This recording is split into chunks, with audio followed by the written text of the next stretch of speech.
Most Americans think they need $1 million to retire, but the actual math tells a completely different story. What if I told you that the number you've been chasing your whole life is probably wrong? Retirement planning in America feels like trying to solve a puzzle with half the pieces missing. You hear about 401ks, IRAs, compound interest, and the rule of 72, but nobody sits down and shows you the actual numbers that determine whether you'll be comfortable at 65 or still working at 75. Financial advisors throw around terms like safe withdrawal rates and asset allocation, but they rarely explain the simple math that connects your paycheck today to your freedom tomorrow. The truth is, retirement isn't about hitting some magical number that financial magazines tell you to chase. It's about understanding exactly how much money you need to generate each month, how much you need saved to generate that amount, and how long you have to get there. Most people are either saving way too little because they feel hopeless, or they're obsessing over numbers that don't actually match their real life. Today, we're going to break down the actual retirement math that determines your future step by step in plain English, using real numbers that apply to your actual life. Most people believe they need $1 or $2 million to retire because that's the number they see in every article and every retirement calculator online. Why that belief fails is simple. A person spending $3,000 a month needs a completely different amount than someone spending $7,000 a month, but both are told to aim for the same giant number. The real truth is that your retirement number is determined by working backward from your actual monthly expenses, not forward from some industry standard. The correct mindset is to calculate your real cost of living first, then multiply that by 12 to get your yearly need, then use a withdrawal rate to figure out how much you need saved. One short, realistic example. If you need $4,000 a month to live comfortably, that's $48,000 a year. Using the common 4% safe withdrawal rate, you'd need $1.2 million saved. But if you can live on $3,000 a month, that's only $36,000 a year, meaning you'd only need $900,000 saved. That $300,000 difference could mean retiring 5 years earlier or working 5 years longer, all because you didn't start with your actual spending. Most people believe the 4% rule means you can withdraw 4% of your retirement savings every year forever without running out of money. Why that belief fails is because the 4% rule was designed for a 30-year retirement starting at age 65 using historical market data, and it doesn't account for sequence of returns risk or personal circumstances. The real truth is that 4% is a guideline based on withdrawing 4% of your starting balance in year one, then adjusting that dollar amount for inflation each year, regardless of market performance. The correct mindset is to use 4% as a starting point for planning, but understand that your actual safe rate might be 3.5% if you retire early, or 5% if you retire later and have other income sources. One short, realistic example. If you retire at 55 with $800,000 saved, a 4% withdrawal gives you $32,000 a year, but you need that money to last 40 years instead of 30, so a 3.5% rate giving you $28,000 might be safer. If you retire at 70 with the same $800,000 and you also get Social Security, you might safely take 5% or $40,000 because your timeline is shorter and you have backup income.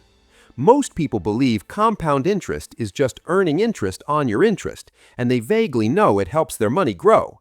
Why that belief fails is because people underestimate how slow compounding feels for the first 10 years and how explosive it becomes in the final 10 years of a 30 or 40-year timeline. The real truth is that compound growth is backloaded, meaning most of your wealth is built in the last third of your saving years, not the first third. The correct mindset is to recognize that the money you invest in your 20s has 40 years to double multiple times, while money invested in your 50s only has 15 years, which is why starting early matters more than contributing large amounts later. One short, realistic example. If you invest $500 a month starting at age 25 with a 7% average annual return, by age 65, you'll have around $1.2 million, and over $800,000 of that comes from growth, not your contributions. But if you start the same $500 a month at age 40, you'll only have about $340,000 by 65, and only about $140,000 of that is growth. The person who started 15 years earlier ends up with nearly 4 times the money, even though they only contributed for 15 extra years. Most people believe what matters is how much total money they put away, so they focus on hitting contribution limits or round numbers like $100,000 saved. Why that belief fails is because your saving rate, which is the percentage of your income you save, actually determines how quickly you reach financial independence, not the dollar amount. The real truth is that someone saving 20% of their income will reach retirement roughly twice as fast as someone saving 10%, regardless of whether they make $50,000 or $150,000 a year. The correct mindset is to increase your saving rate every time you get a raise, rather than lifestyle inflating, because a higher rate compounds your timeline advantage. One short, realistic example. If you make $60,000 a year and save 10%, that's $6,000 annually, and it'll take you about 40 years to retire. But if you save 20%, that's $12,000 annually, and you'll retire in closer to 30 years.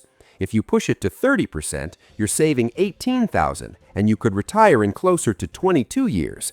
The difference between 10% and 30% is nearly 2 decades of your life. Most people believe they can catch up later by saving more aggressively in their 40s and 50s, so they put off retirement investing in their 20s and early 30s. Why that belief fails is because time in the market beats timing the market, and the compounding effect of starting early is mathematically impossible to replicate by contributing larger amounts later. The real truth is that money invested at 25 will grow for 40 years, which means it doubles roughly 5 or 6 times at a 7% return, while money invested at 45 only doubles twice. The correct mindset is that every year you delay cuts your compounding window and forces you to save significantly more per month to reach the same goal. One short, realistic example. If you have $1 million by age 65, if you start at 25, you need to invest about $380 a month at 7% returns. If you start at 35, you need about $820 a month. If you wait until 45, you need around $1,900 a month. Waiting 10 years doesn't just double the amount you need to save, it can triple or quadruple it. Most people believe Social Security will either be completely gone by the time they retire, or they assume it'll cover most of their expenses and don't plan much beyond it. Why that belief fails is because Social Security is designed to replace only about 40% of your pre-retirement income for average earners, and while it's unlikely to disappear entirely, benefits could be reduced if Congress doesn't act. The real truth is that Social Security should be treated as a supplement to your retirement savings, not the foundation, and you should plan as if it might cover your basic needs, but not your lifestyle. The correct mindset is to check your estimated benefit on the Social Security Administration website, reduce that estimate by 20 to 25% to be conservative, and then subtract that amount from your annual retirement spending need before calculating how much you need saved. One short, realistic example, if you need $50,000 a year today and your estimated Social Security benefit is $24,000 a year, you only need your savings to cover $26,000 annually. Using the 4% rule, that means you'd need $650,000 saved instead of $1.25 million. Social Security can cut your savings target nearly in half if you plan around it correctly. Most people believe Medicare will cover all their healthcare costs after 65, so they don't factor medical expenses into their retirement budget. Why that belief fails is because Medicare has premiums, deductibles, copays, and it doesn't cover dental, vision, or long-term care, which means retirees often spend hundreds of dollars a month out of pocket. The real truth is that the average retired couple will spend over $300,000 on healthcare throughout retirement, and if you retire before 65, you'll need to pay for private insurance, which can easily cost $1,000 to $2,000 a month. The correct mindset is to add at least $500 to $800 per month to your retirement budget for healthcare, and if you're planning to retire early, budget even more until you qualify for Medicare. One short, realistic example, if you retire at 62 with $900,000 saved and you're using the 4% rule, you're planning on $36,000 a year. But if you're paying $1,500 a month for health insurance until you hit 65, that's $18,000 a year just for insurance, which cuts your actual living money in half. Many early retirees go back to work or burn through savings faster than expected because they didn't plan for this gap. Most people believe that if they need $50,000 a year today, they'll need $50,000 a year in retirement, so they calculate their number based on current expenses and assume it'll stay the same. Why that belief fails is because inflation erodes the value of money over time, meaning the same lifestyle that costs $50,000 today might cost $80,000 or $100,000 in 20 or 30 years. The real truth is that even at a modest 3% annual inflation rate, prices double roughly every 24 years, so your retirement budget needs to account for rising costs. The correct mindset is to either plan for a higher spending number than you need today or invest in assets that grow faster than inflation, like stocks, so your portfolio increases in value along with rising costs. One short, realistic example: if you're 35 and planning to retire at 65 and you think you need $4,000 a month today, with 3% inflation, you'll actually need about $9,700 a month in 30 years to maintain the same lifestyle. That means instead of saving for $48,000 a year, you need to save for closer to $116,000 a year, which changes your target from $1.2 million to nearly $3 million if you're using a 4% withdrawal rate. Most people believe that as long as the stock market averages 7 or 8% over their retirement, their money will last, so they don't worry about timing or market crashes. Why that belief fails is because the order in which you experience returns matters massively when you're withdrawing money, and a market crash in your first few years of retirement can permanently damage your portfolio, even if the market recovers later. The real truth is that if you retire right before a major downturn and you're forced to sell stocks at a loss to cover your living expenses, you lock in those losses, and your portfolio never fully recovers, even if the market does. The correct mindset is to keep 1 to 3 years of expenses in cash or bonds when you retire, so you're not forced to sell stocks during a downturn, and to be flexible with your withdrawal rate based on market performance. One short, realistic example: if you retire with $1 million and the market drops 30% in year 1, your portfolio is now $700,000, and if you withdraw $40,000 that year, you're down to $660,000. Even if the market recovers and grows 10% a year after that, your smaller base means you'll likely run out of money in your 80s.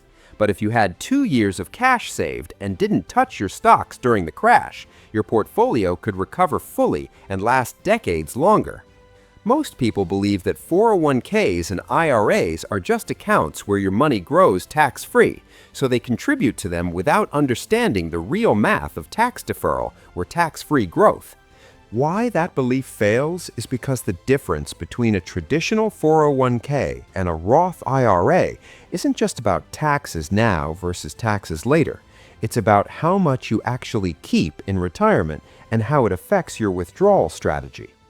The real truth is that traditional 401k contributions lower your taxable income today, but you pay taxes on every dollar you withdraw in retirement, while Roth contributions are taxed now, but grow and withdraw completely tax-free. The correct mindset is to use traditional accounts when your income and tax rate are high, and Roth accounts when your income and tax rate are low, and to aim for a mix of both so you have tax flexibility in retirement. One short, realistic example: if you contribute $10,000 to a traditional 401k in a year you're in the 24% tax bracket, you save $2,400 in taxes now. But if you're in the 22% bracket in retirement and withdraw that $10,000 plus growth, you'll pay 22% on the whole amount. But if you contribute $10,000 to a Roth while you're in the 12% tax bracket early in your career, you pay $1,200 in taxes now and never pay taxes again, even if that $10,000 grows to $80,000 over 40 years. Retirement math isn't nearly as mysterious as the financial industry makes it seem. It's just a series of simple calculations based on your real spending, your saving rate, your timeline, and your expected returns. The reason most people feel confused or hopeless is because they're chasing arbitrary numbers instead of working backward from their actual life. Once you know how much you spend, you can calculate how much you need saved.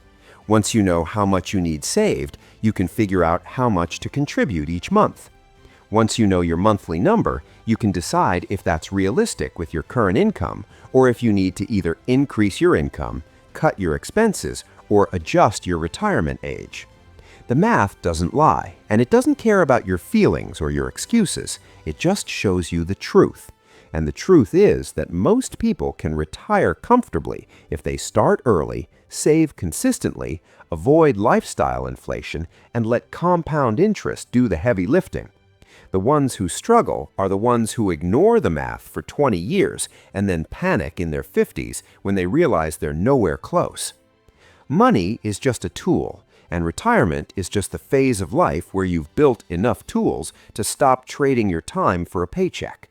The earlier you understand the math, the more control you have over your future. If you found this video helpful, make sure to like the video, subscribe to the channel, and share it with someone who needs to hear this today.